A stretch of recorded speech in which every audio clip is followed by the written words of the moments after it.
بسم الله الرحمن الرحیم. یو څو ورځې وړاندې منظور صاحب سره زما یو ملاقات وشو او دی یو څو اشعار مونږ ته ډالۍ کړه.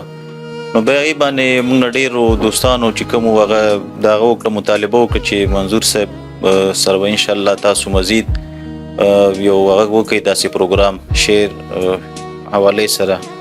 نو نن منظور صاحب خواته راغلی او د شعر او د ادب یو نوم لري، یو پہچان دی او یو ډیر خوږ او نیک انسان دی. نو دینه به دغه اشعار به اورو پروګرام کې را سره اوسئ.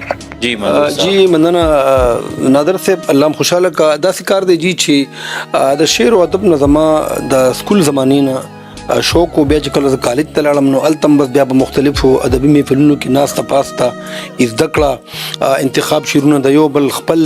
نو بس دا یو لګاو دی، یو شوق دی او دا چې تر کوم پورې ژوندي دا به وایو. ولې چې کوم پورې انسان ژوندی وي نو بس هغه به چا خبره خوراک هم کوي، څښاک به هم کوي او اوري به هم او وایي به هم. نو زه به تاسو ته څو اشعار ډالۍ کوم. هغه انتخاب اشعار دي او په دغه ډول دي وایي چې دا چې موږ سترګو کې خواږه ستا د ترخو ساتلی، دا چې موږ سترګو کې خواږه ستا د ترخو ساتلی، دا مو قایم روایتونه د پښتو ساتلی. او خبره دا نه ده چې چا کلی ته اور ورته کو، خبره دا ده چې چا خلک په تیارو ساتلی. او هغه سړی چې په سړو کې بچا نشمارلو، هغه سړی ځان له فوجونه د سړو ساتلی.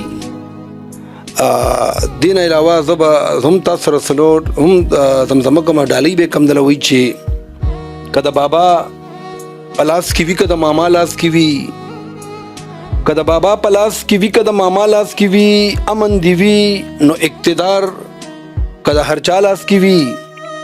او چې ورکول شي زخمی زخمی پښتون ته امن ذکر سي سکوم کابل د مولا لاس کی وی، چې ورکول شي زخمی زخمی پښتون ته امن زو کرسي سکوم کابل د مولا لاس کی وی. او زه د ګولۍ او د ټوپک په جبه نه پوهېږم، غواړم چې زه خاندم نو سور ګلاب د ستا لاس کی وی. زه د ګولۍ او د ټوپک په جبه نه پوهېږم، غواړم چې زه خاندم نو سور ګلاب د ستا لاس کی وی. او زما یو سوال دی چې کتاب پوری دی ویني نه وي، ټول اسمان تاسو واخلئ، ستوري د زما لاس کی وی. او زه د جذبې په زور اسمان ته رسېدلی یمه، ته چې په ما پورې راځې ستا به امسا لاس کې وي.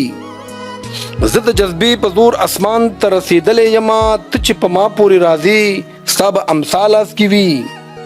او څوک به جنت ته ځي او څوک به جهنم ته بوځي، د انسانانو فیصلې دي د الله لاس کې وي. او دنیا کټوله وینه وینه شي نو زه پښتون یم، سپینه جنډه به مې د امن خامخا لاس کې وي. او دا چې وحشت کې هم روان دی په خندا ملګرو، راځئ کېدی شي چې نادر سره رڼا لاس کې وي.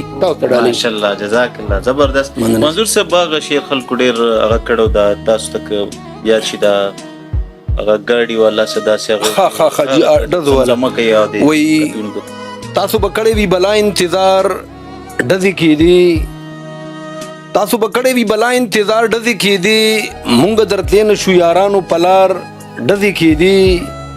او چا چې د کوم فنکار سندره اورېده ګاډي کې، د هغه ګاډي نه په هغه فنکار ډزې کېدی.